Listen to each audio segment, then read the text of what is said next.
convierta en esto una pantomima. Sí, es muy sano que ocurra.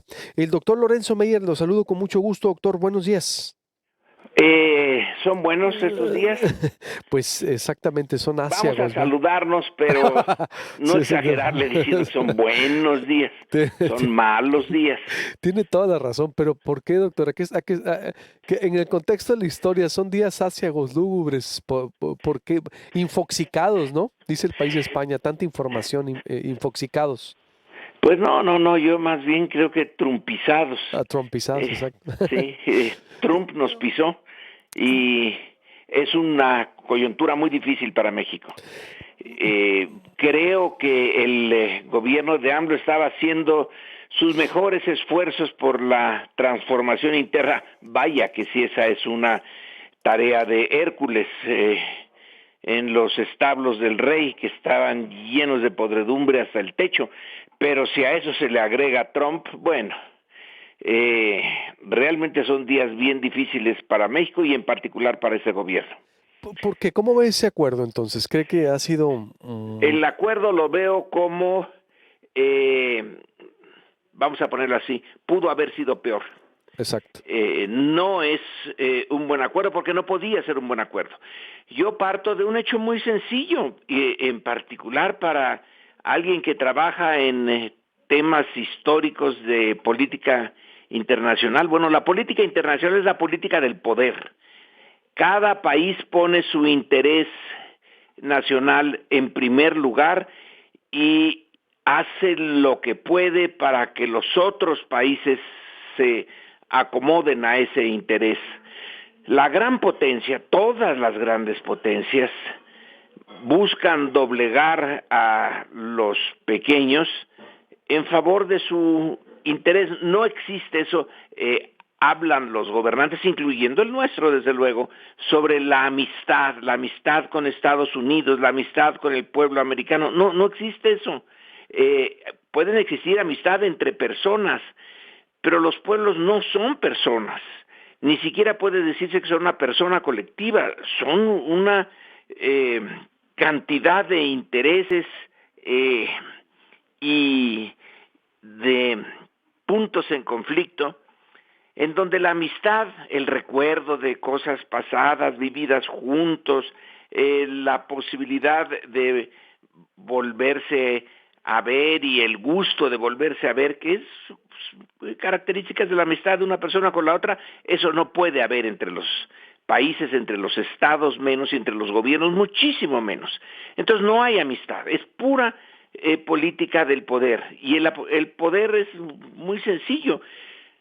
Yo quiero imponerle a A mis intereses B y si no lo hace, le uso la fuerza y se los impongo, o al menos parcialmente, y el otro a defenderse. Pero ese ha sido el mundo exterior. No hay gran cosa de organizaciones internacionales que equivalgan a los tribunales y las instituciones internas que tratan de mediar entre el débil y el fuerte. Naciones Unidas está bien, pero no tiene poder. El tribunales internacionales igual. Así que nos vimos cara a cara, una gran potencia brutal, siempre ha sido brutal, pero con un presidente como Trump lo es más que en otras ocasiones.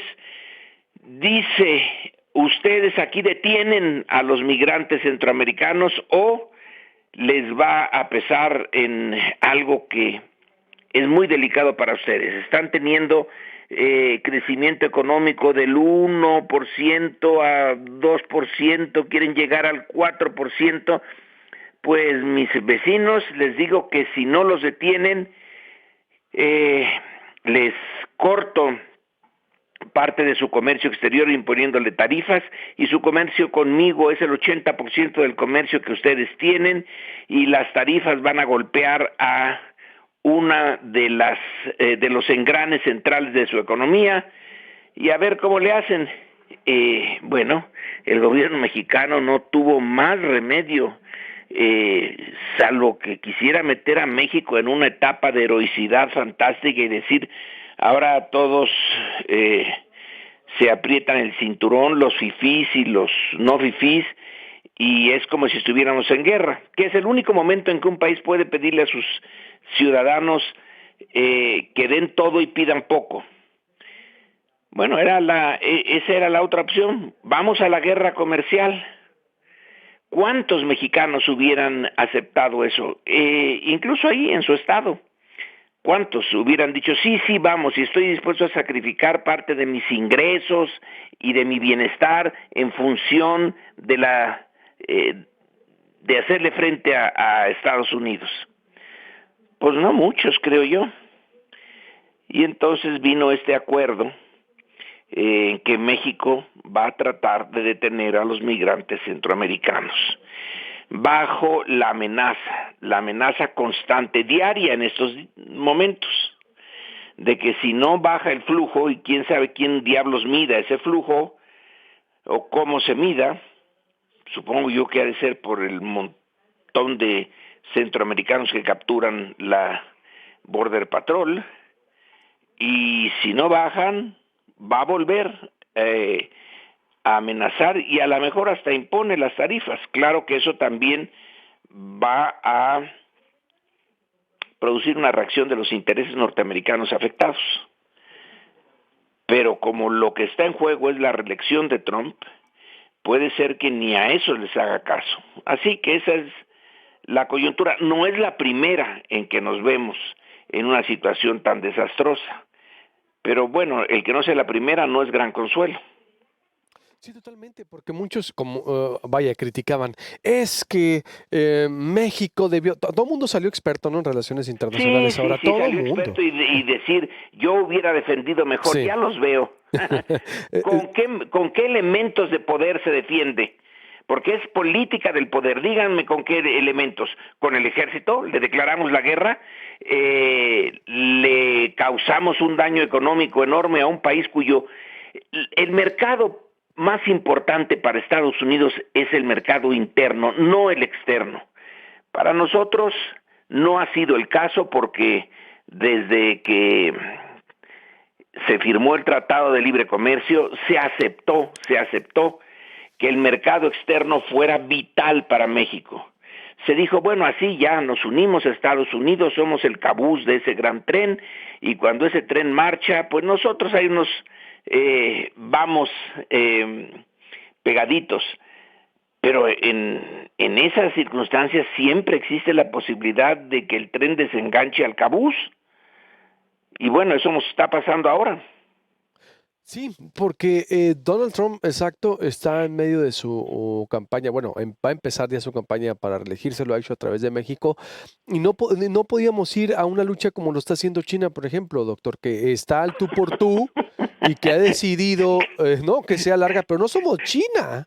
Claro que no, tenemos los ¿cuántos son? 1.600 o 1.300 millones de chinos, Ujú. tenemos tecnología de punta como los chinos con su Huawei y le retamos a Estados Unidos en la capacidad tecnológica que es el arma más contundente que se tiene en este siglo XXI. Pues no tenemos nada, no tenemos ni siquiera un auto mexicano. Si no tenemos ni eso, que los coreanos sí lo tienen, que es una de las comparaciones que sí podemos hacer de vez en vez con Corea. Bueno, no tenemos una marca mexicana. Todos son que damos saltos de gusto si Audi pone su fábrica en San Luis Potosí, o si otros ponen sus fábricas en Chihuahua, pero no la nuestra. ¿Con qué nos defendemos? ¿A pedradas o cómo? Así que esa actitud de, no, se cedió mucho. Bueno, sí, se cedió mucho. ¿Y tú qué hubieras hecho si tuvieras esa responsabilidad? Se cedió lo menos que se pudo, pero se cedió. Exacto. Y la actitud de López Obrador que él está diciendo, extiendo la mano amiga, no la mano abierta, no el puño cerrado, y la actitud diplomática que ha asumido también Marcelo Ebrard de irse a instalar, que ya no gira en torno a un Jared Kushner, que era el yerno que venía entre él y Videgaray, vaya, hacían todo. ¿Cómo la ve, doctor? Es Sí, decir, ya Kushner ya quedó a un lado. sí, Aquí es Pompeo, la mole esa que está ahora en el Departamento de Estado y, y nuestro secretario de Estado. Ellos son los dos que están negociando. Todos los demás se quedaron al lado. Bueno, es una situación en donde lo que cuenta ya es el poder desnudo y ellos lo tienen. Ahora, lo de extender la mano amiga a Estados Unidos, creo que ahí se le pasa a Andrés Manuel. Está muy bien que no se confronte, porque entre sus prioridades, que es la transformación interna de México, eh, si se pelea con Estados Unidos, si viene la reducción en las exportaciones que no son mexicanas, porque el 40% de los componentes, por ejemplo, para los autos, pues son norteamericanos, pero en fin, si viene esa reducción y la pérdida de empleos, pues su programa interno se va a ver afectado. Ya de por sí se peleó para imponer su punto de vista de que el nuevo régimen no está dispuesto a hacerle el caldo gordo a los empresarios. Ya le dijo, ese aeropuerto que ustedes pensaban construir en Texcoco, que iba a ser financiado en buena medida con recursos públicos, en un sitio que iba a redituarles, porque en los alrededores iban a hacer una nueva ciudad, ustedes ya comprando los terrenos, etcétera. Eso no se hace. Bueno, ya se peleó con ellos a fondo.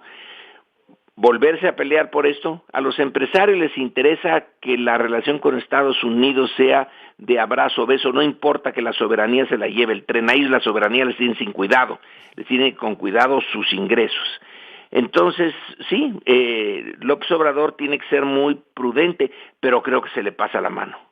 La verdad es que yo no le extendería la mano a Trump, yo diría nada más, bueno, no deseo pelearme con él, no deseo el conflicto con el pueblo norteamericano, que quién sabe qué sea el pueblo norteamericano, puesto que eligió a Trump, eh, pero extenderle la mano de mi amistad, etcétera, no puede haber amistad con ese personaje que está insultando, que está asaltando en despoblado, eh, a alguien que se encuentra completamente desarmado.